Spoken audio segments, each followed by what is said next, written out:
आज बनवणार आहोत झणझणीत कट वडा। त्यासाठी लागणारे साहित्य: कांदा, सुके खोबरे, 2 चमचे तीळ आणि कोथिंबीर। एका तव्यामध्ये 1 चमचा तेल टाकून कांदा छान बदामी कलरवर परतून घ्या। त्यानंतर आपल्याला खोबरेही भाजून घ्यायचे आहे। खोबरेही खरपूस भाजून घ्या। त्यानंतर तीळही भाजून घ्यायचे आहे व हे मिश्रण थंड करण्यासाठी साईडला ठेवून द्यायचे आहे। नंतर आपल्याला पीठ तयार करायचे आहे। त्यासाठी पसरट वाटीमध्ये 2 कप बेसन पीठ, त्यात चवीपुरते मीठ आणि हळद घालून पीठ थोडं पाणी घालून तयार करून घ्या।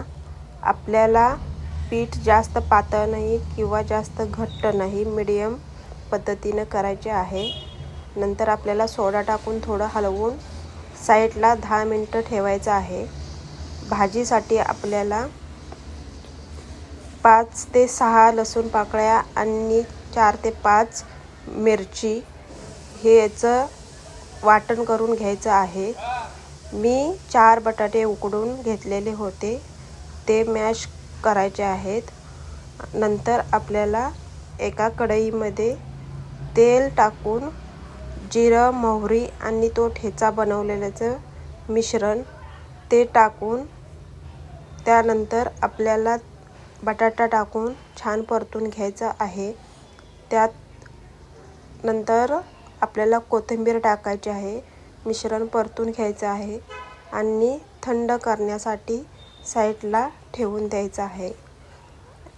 थंड झाल्यानंतर आपल्याला त्याचे वडे बनवायचे आहेत। वडे बनवून झाल्यानंतर आपण ते साईडला ठेवून देऊ।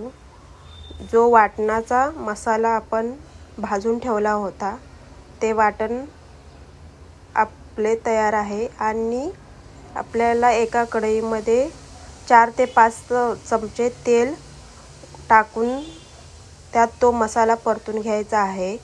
छान परतल्यानंतर कोल्हापुरी मसाला, काश्मीरी पावडर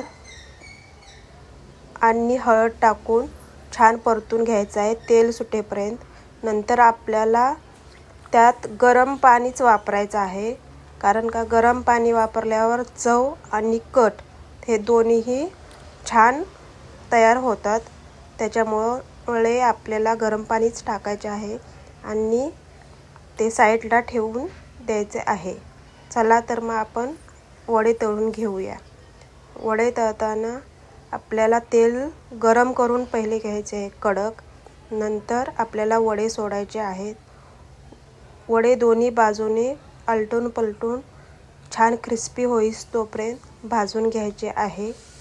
वडे छान भाजून झाले की आपल्याला ते एका डिशमध्ये काढून घ्यायचे आहेत आणि ते आपल्याला सर्व करायचे आहेत।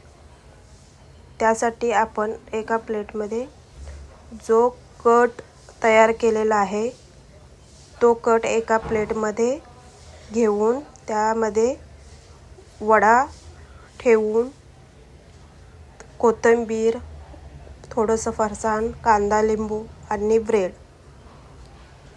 ठेवून आपल्याला आपला झणझणीत कट वडा तयार आहे।